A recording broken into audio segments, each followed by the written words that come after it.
Hi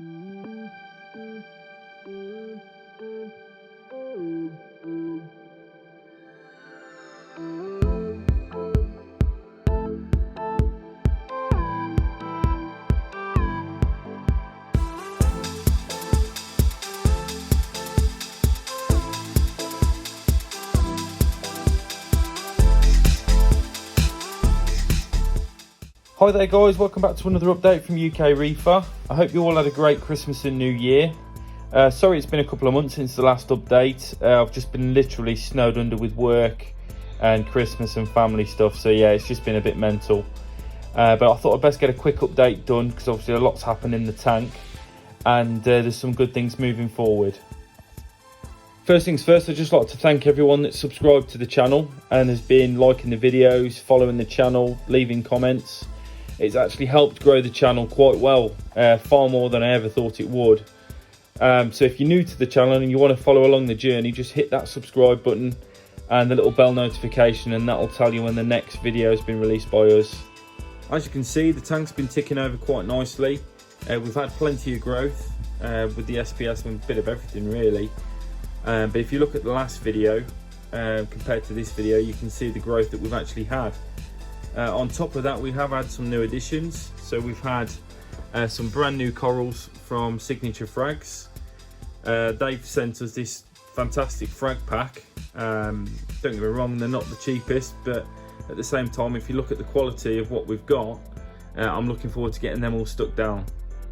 We've also added some new fish. So there's a trio of peacock wrasse that have gone in, 2 female and a male. There's also a yellow wrasse that we replaced that died in quarantine back when we had white spot, so that's back in there, adding that bit of colour. And there's also a copper band butterfly fish. I'd always wanted one of those, to be honest with you, and when I saw it in the shop, it was eating a lot, and I thought, you know what, I'm just going to try it. And touch wood, he's been fantastic. He eats anything I throw in there, frozen wise, he just munches it down, and yeah, he's been doing really well. One negative we've had since the last video is we've unfortunately had to move on that beautiful Regal Angel fish. He was doing really good, he was doing really well, but unfortunately it did come back to bite me, and he started eating at the SPS. He just started pecking away, and unfortunately he's done quite a bit of damage to 2 of them. I'm hoping they come back. I'm not too sure about this one. I'd had that a while, it was doing okay until he started. As soon as he started on that, I got him out, but I'm not too sure if he's done too much damage to it overnight. But thankfully, I managed to find a really decent home for him. He's gone on to a big fish-only tank that's full of angels and tangs and things. So, and he's doing really well. I've kept in touch with the guy that bought him, and he's actually doing great. So that's the one positive to come out of it. I'm just hoping these corals pull through that he did have a nip at.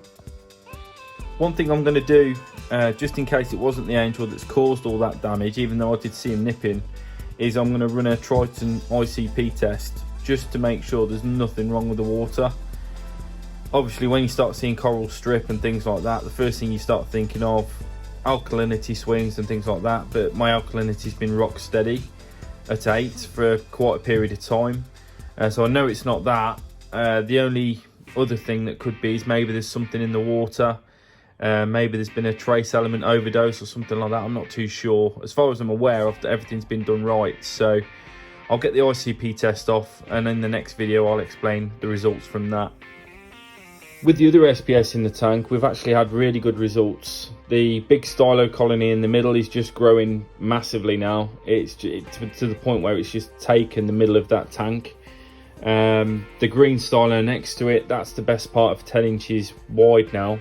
I'm actually thinking about fragging that, so if there's anyone in the Midlands area that wants some, just drop us a comment and we can sort some frags out for you. The Carly Tort, I finally glued that into place, and since it's been glued into place, that's also taken off. It's literally loving life under that Hydra 26 where it is. The pink Meliopora that I bought, it was actually pink in the shop, but then when I got it into the tank, it went like a peachy, orangey, browny colour. But after around, I'd say 2 months of being in the tank, probably since the last video, and being glued into place, it actually has gone back to the pink colour that it was, so that's doing great. And it has actually started to base out now onto the rock. The green plated Monty on the far left, that's just taking over now to the point where I'm thinking maybe I've got to do something with that, because that front piece is actually almost touching the glass. It's probably only around 2 inches away from the glass now, plus it's shadowing everything underneath. So I'm not too sure what I'm going to do. I need to work out a plan. Obviously I'm not going to touch it until I have worked out that plan. Just like the purple stylo colony behind it, that was only originally bought to have a bit of a fragging test, really, just to see if I could do it and how easy it would be. Obviously it is really easy for a stylo, so I'm not too sure at the moment whether to keep it and move it up into the top left corner once that frag rack's out, or whether to move that into our Nano. Talking about the Max Nano, I am actually thinking about bringing that to the channel as a bit of a mini series on how to set up a beginner reef tank. So at the minute it's obviously going and we've got the fish and a couple of corals in there, but I have been filming it as we've been going, just in case I decided to build a mini series for it. So fingers crossed in the next couple of months that'll also make an appearance on the channel. In the next video I'm going to be talking about one small issue that we've had that could actually be a big problem actually. I went to a fish shop to buy some cleanup crew, which was just some snails and some conches. Got them back, bought quite a few of them and split them between the two tanks. So I put most of them in the big 425 and a few of them in the Max Nano. Anyway, I didn't think any more of it until I noticed some bubble algae in my Max Nano. So straight away I started thinking, well, I've not added anything to that other than the cleanup crew. There's nothing gone in there. And the next thing I know, I'm noticing a little bit of bubble algae in the 425. So that's obviously come in on the cleanup crew that I bought from the shop. So in the next video, I'm going to show how we're trying to combat the bubble algae and what we're doing to get it out of these tanks before it takes over.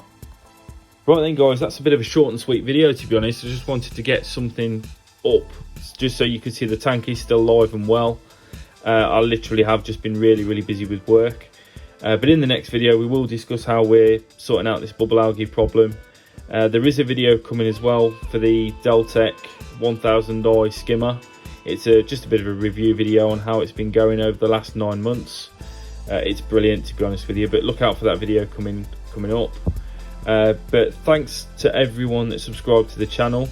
It really does mean a lot that you've been following and commenting and liking the videos. It really is helping us grow this channel, and thanks for joining us for the journey. So I'll leave you now with a few clips of the 425 as it is right now, and I'll see you in the next one. Cheers guys.